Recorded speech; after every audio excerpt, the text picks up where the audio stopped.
What's up, everyone? We're the HIlsmaniacs, and this is round 2 of our movie franchise tournament, which we started last week. Basically, where we're comparing movie franchises to determine what we feel is the best movie franchise of all time. We started off with 12, now we're down to 6, and then we will have the final 3 in next week's video. So let's get started.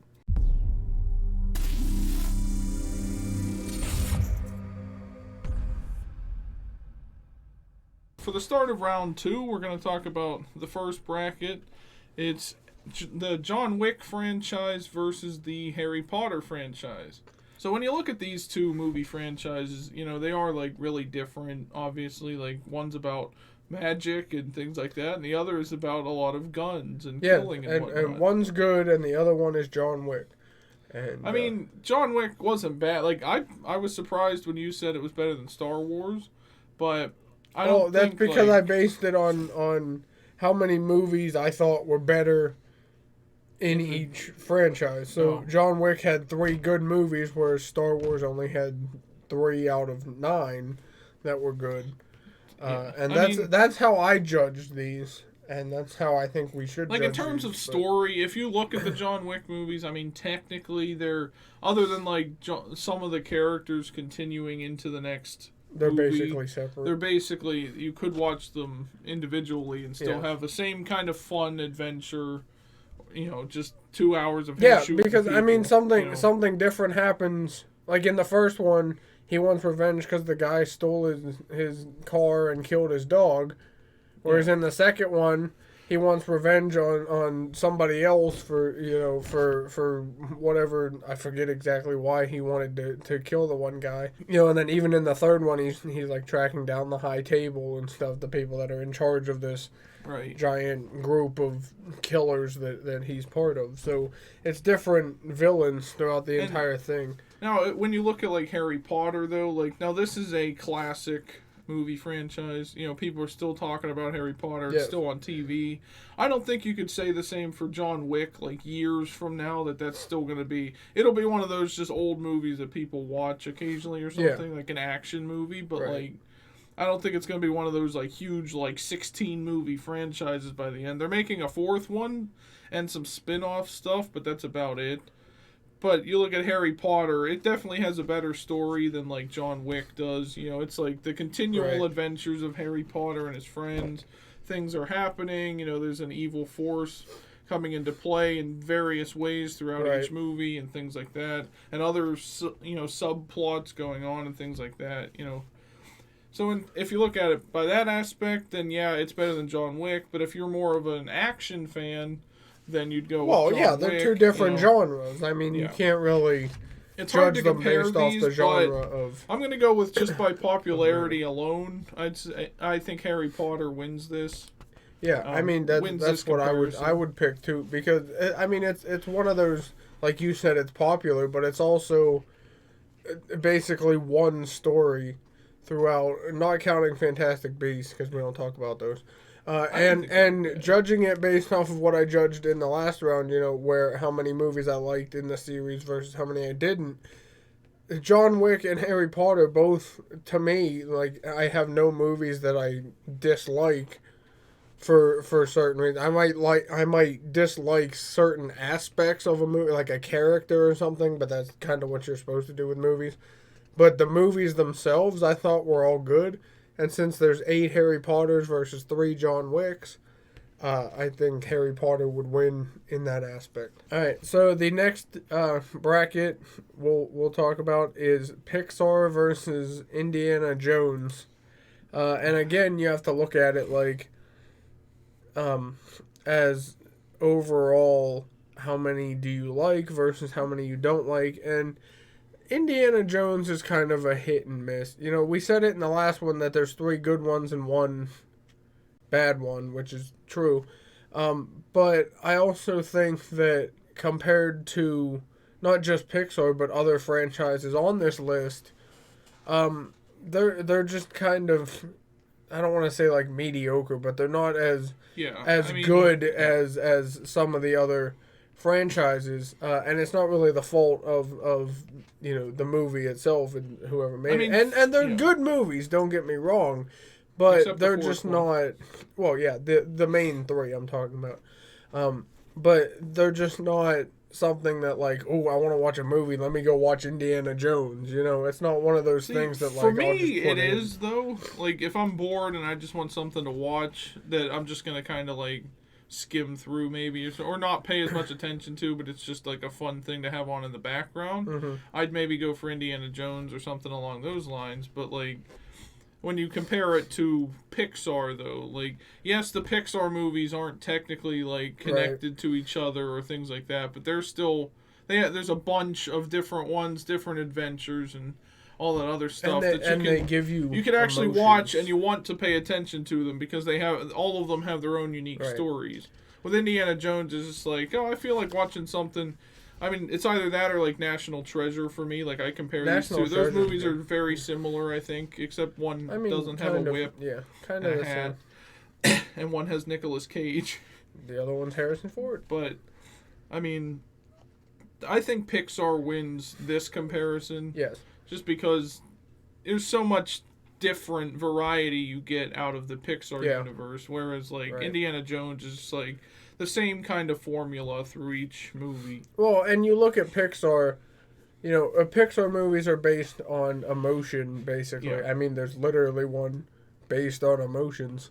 Yes, there is. But it's, you know, it's supposed to make you feel something, whether it's happy or sad or, you know, whatever. Whereas Indiana Jones is just kind of a fun movie and I think because Pixar, I mean, is so classic, you know, with Toy Story and Monsters Inc. and, you know, movies like that like not just we grew up with, but a lot of people grew up with, and still enjoy them to this day. Like that's how much they've held up throughout, you know, because Toy Story came out in '94.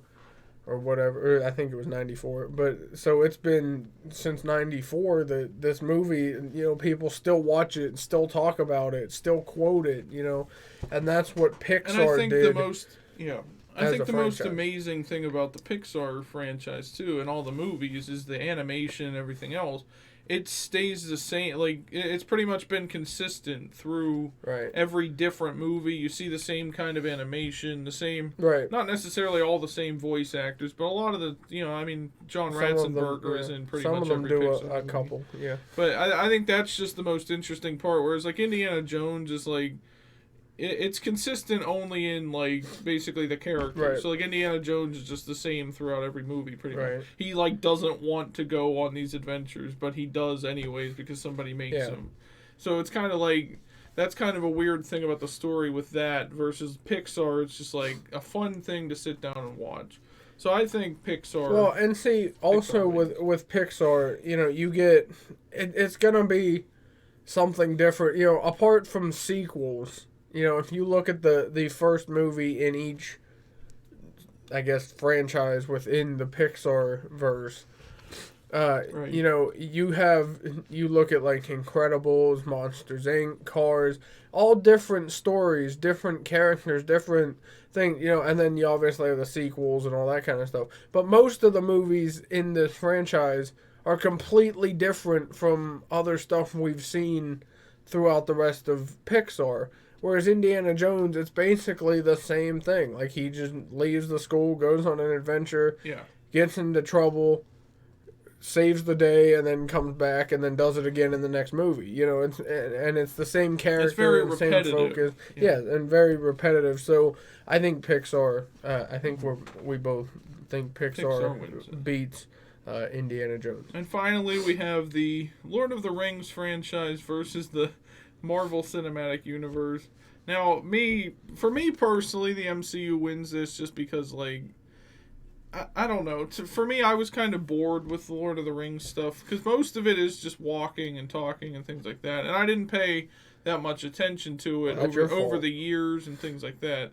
I understand it has like a good story and it is a continual thing. You know, they're basically getting to the same villain. You know, there's one villain throughout the whole thing, but you could argue that's the same case for the MCU, at least the first three phases. You know, they have one lingering villain that you have to get to battle, and different things are playing out as they go and everything else. So they're similar in that nature, but like I'm not even judging this just on the fact that the MCU has more movies in its franchise than Lord of the Rings did. I feel like with Lord of the Rings, you could only do so much, and that's why it ended after 3 movies, or technically, if you count 6. The Hobbit, 6 movies. But whereas the MCU, it just keeps going. They keep replenishing it.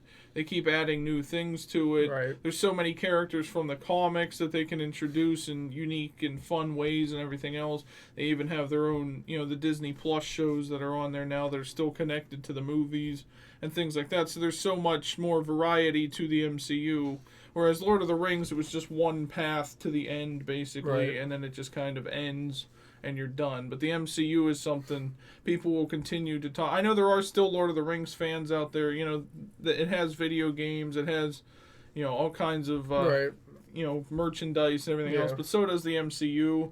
And honestly, as time goes by, I feel like the MCU is going to be more talked about than Lord of the Rings. In terms of people's favorite, what they like to be a fan of and everything else. So. And you look at it, Lord of the Rings is based off of books, whereas the MCU is based off of comic books. And comic books you can keep creating, you can keep changing stories, especially with this whole multiverse thing. And some of these aren't even, might not be fully based off of comics. So you have to look also at the source material for whatever said thing you're making is, and with the you can only do so much from a book, whereas you can do a lot more with a comic book because it leaves so much basic open space where it gives you that more range to where if it doesn't really clarify something in the comics, you can just add it in the movie, and nobody's gonna say anything because it wasn't part. And this part doesn't have to be accurate because there's nothing to base it off of. Yeah, and the movies, whereas Lord of the Rings was almost taken. It's pretty much word for word and things like that. And granted, there are things you can only do so much in the movies too because you only get a 2 or 3 hour movie. So even with the Lord of the Rings, or when they base something off a book. There's a lot more in the book, like even the Harry Potter series. There's a lot more that happens in the books that they couldn't do in the movies. Right. But that's a topic for another discussion sometimes, like books versus movies or whatever. But with the MCU, it's not only can they take from one comic book, I think they've taken several different concepts from several different comic books and combined them to make one of the MCU movies. So the movies are going to be different from the source material in the comics, and that's what makes it really fun. Whereas Lord of the Rings, if you read the books, you kind of know what happens. If you try to read the comic books for the the Marvel movies, and then compare them to the movies, it's I didn't see this coming because this certain other things played out in the comics to get to this point. For example, how they got to Thanos and Infinity War and things like that. It was a different lead up and build up to it in the movies versus the comics. So that's what I like about the MCU is that it's different from the comics, so that even people who have read the comics might not know what's going to happen in the movies. Whereas Lord of the Rings, people that read the book, I know what's going to happen. Right. Why am I watching the movie really then technically? Well, and that's what I said along the points of comics versus books. It's you get that free range to add stuff in. Whereas, with the book, yes, you can leave certain things out and it would still make a good story. But if you add something in, it completely changes the movie itself or changes the lore of the book or movie.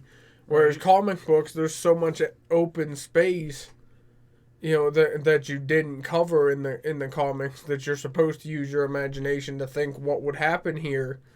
And that's exactly what the movies can then do is what would fit into this little space in this comic that was never really clarified or whatever. They can just make something up and make it better, whereas taking it from a book, you can't just change what's in the book. Mm-hmm. And there's because there's so much detail in the book, if you would leave something out, it's not as a big deal as if you would just completely add something new and change what was a lot of movies have done that. They've added things right. or changed the plot of a book in the movie, and then so it's why like even people are kind of mad about that. Why you know, even like base it off the book if you were just going to change it? Whereas, like, you know, with the comic books and the MCU, in the comic books, these characters, there's several different renditions of each character. There's different versions of Iron Man. There's different versions of Captain America. So you can just choose whatever, combine them all, you know, whatever. I like the Lord of the Rings movies, but I think just based off of what we talked about, you know, with the way they created certain things that weren't necessarily in the comics, but could combine them and make this world.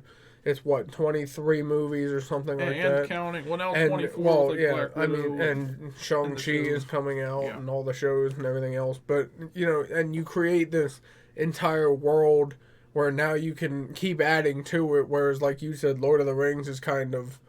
goes from here to here, from point A to point B, and that's it. This, you can... we're never going to see another Lord of the Rings movie. Unless they remake it. I mean, they're making a TV series, I guess, on Lord of the Rings. But, like, it's still going to be the same thing, I would assume. Unless they do a totally different adventure or whatever. But the MCU is, like, continual. It's pretty much endless. MCU wins that one. So I guess it comes down to the final three then. Harry Potter versus Pixar versus the MCU, which we will cover in next week's video. So check that out, and please like this video and subscribe for more, and also let us know down in the comments section what you thought of our choices in round 2 of this tournament. Did we make the right decisions? What decisions would you have made when comparing these movie franchises? And thank you for watching. We'll see you next week for round 3. Bye, guys. Subscribe.